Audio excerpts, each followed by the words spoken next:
I guess one of my very favorite songs, albums, is a gospel album that I wrote called I Wonder What He Wrote in the Sand.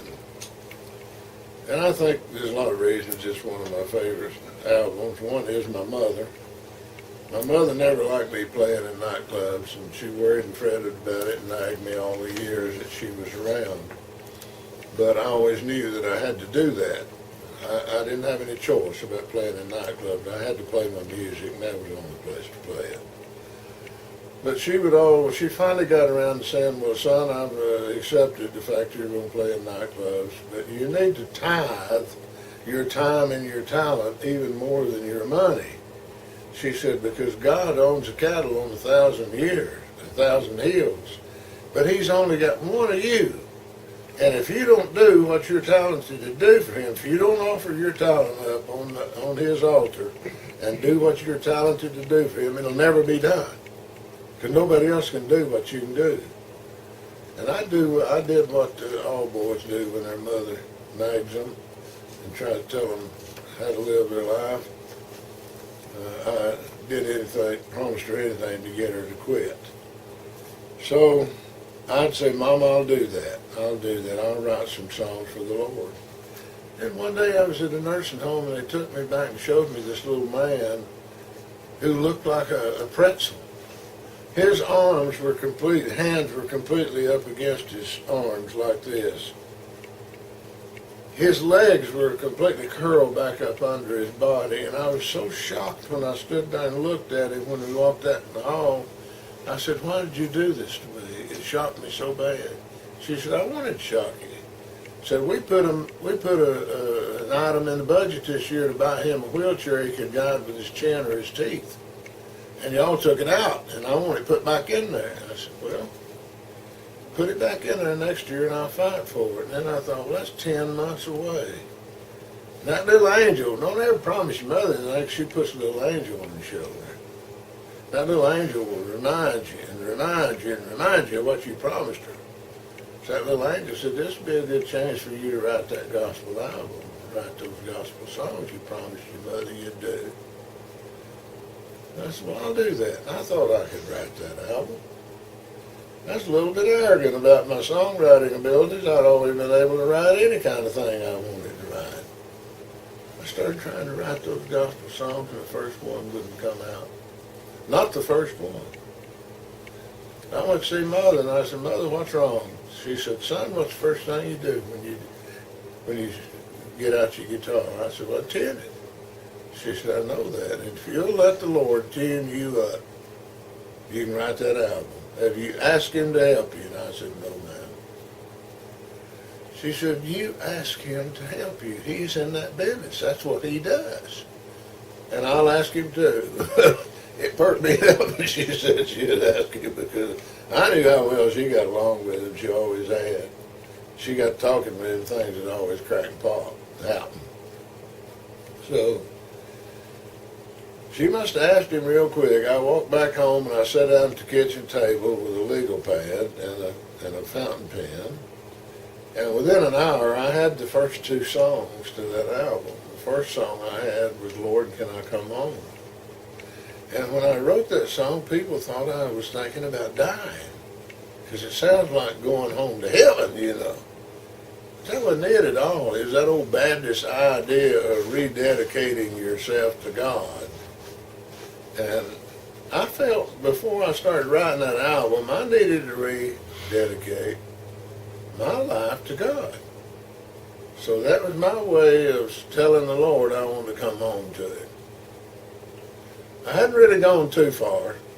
I'd always kept Him in mind, and I had always dedicated parts of my life to Him. But you know, there's a lot of difference in dedicating some little piece of your life to the Lord and giving it all to Him. And I gave it all back to Him that day. And that song will always remain very special to me. It's been recorded several times. Al Harvey recorded it on an album.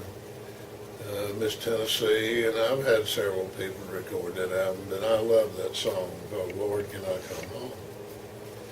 And I was going to, speaking of Al Harvey, I was going to Marietta, Georgia one day with him and Terry Brewer, and they were both hung over, and I was just in a mischievous mood, and I was listening to AM radio and hunting gospel preachers. It was on a Sunday, and I was hunting gospel preachers to listen to because I like to hear harkers.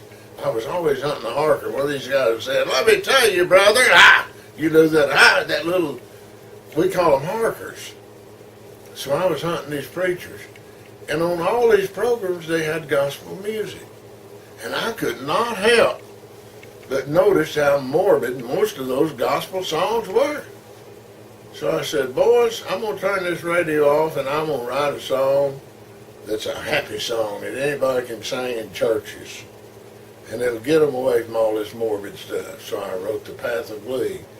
Not just in the car going to Marietta, but when we got to Marietta, they went to get physical examinations, and I'm sitting in this trailer with a pad sitting up on the bar. They had a little bar-like thing there, and I'm walking back and forth, just writing a line here and writing a line there, and Terry was trying to take them out and cussing me all the time.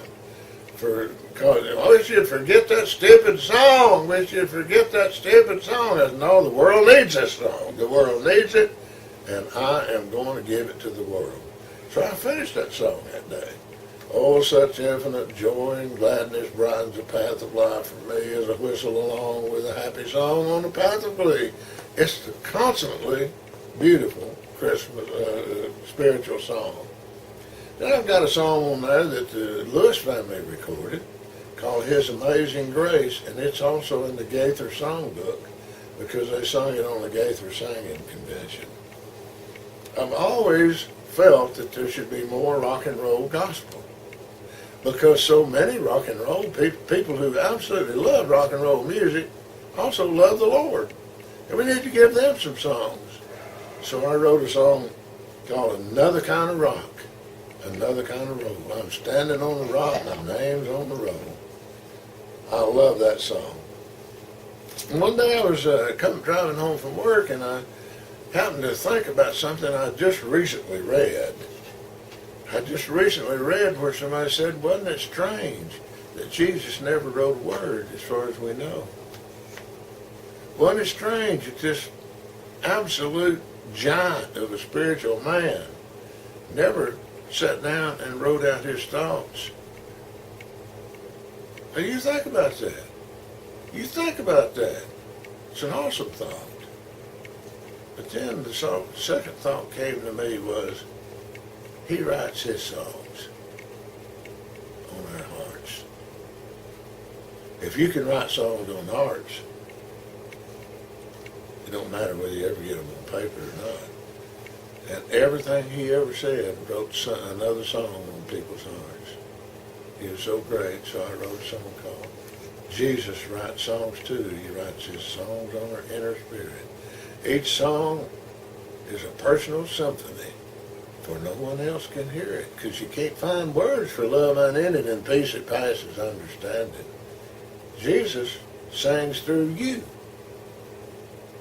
Because Jesus writes songs too. I love that song. Talking to another man, I was talking to him one day. He was real depressed and disgusted, and his life had gone to hell. He was telling me all these things. I said, have you ever asked the Lord to help you? And he said, oh, God wouldn't help me. God, I'm too bad. I'm just too bad. I've lived a horrible life, and God ain't going to mess with me. And it just popped out of my mouth just like that. Jesus came to save sinners. Now, ain't that what you are? And I sat down and wrote that song. That's one of my favorite songs. Jesus came to save sinners. Now, ain't that what you are? Ain't it good that we don't have to become righteous in order to accept his righteousness? And I got a song on there that's got a personal fetish of mine. I've always thought that not only should we do this, but the Bible teaches that we should love ourselves, and we can't love anybody else, including God, until we love ourselves.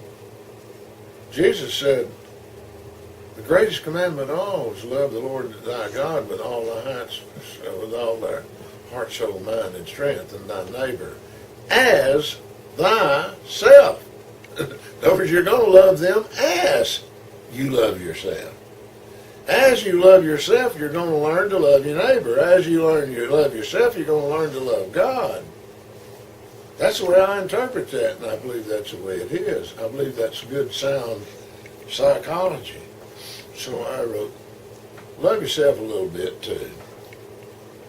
Then I got a couple of songs on there that were written by my old pal Redbird Klingon, the maker of it all, and Wings to Fly. And he's, in my opinion, one of the finest gospel writers I've come across. It was a great honor for me to include these two songs on the album. I believe you will enjoy I Wonder What He Wrote in the Sand.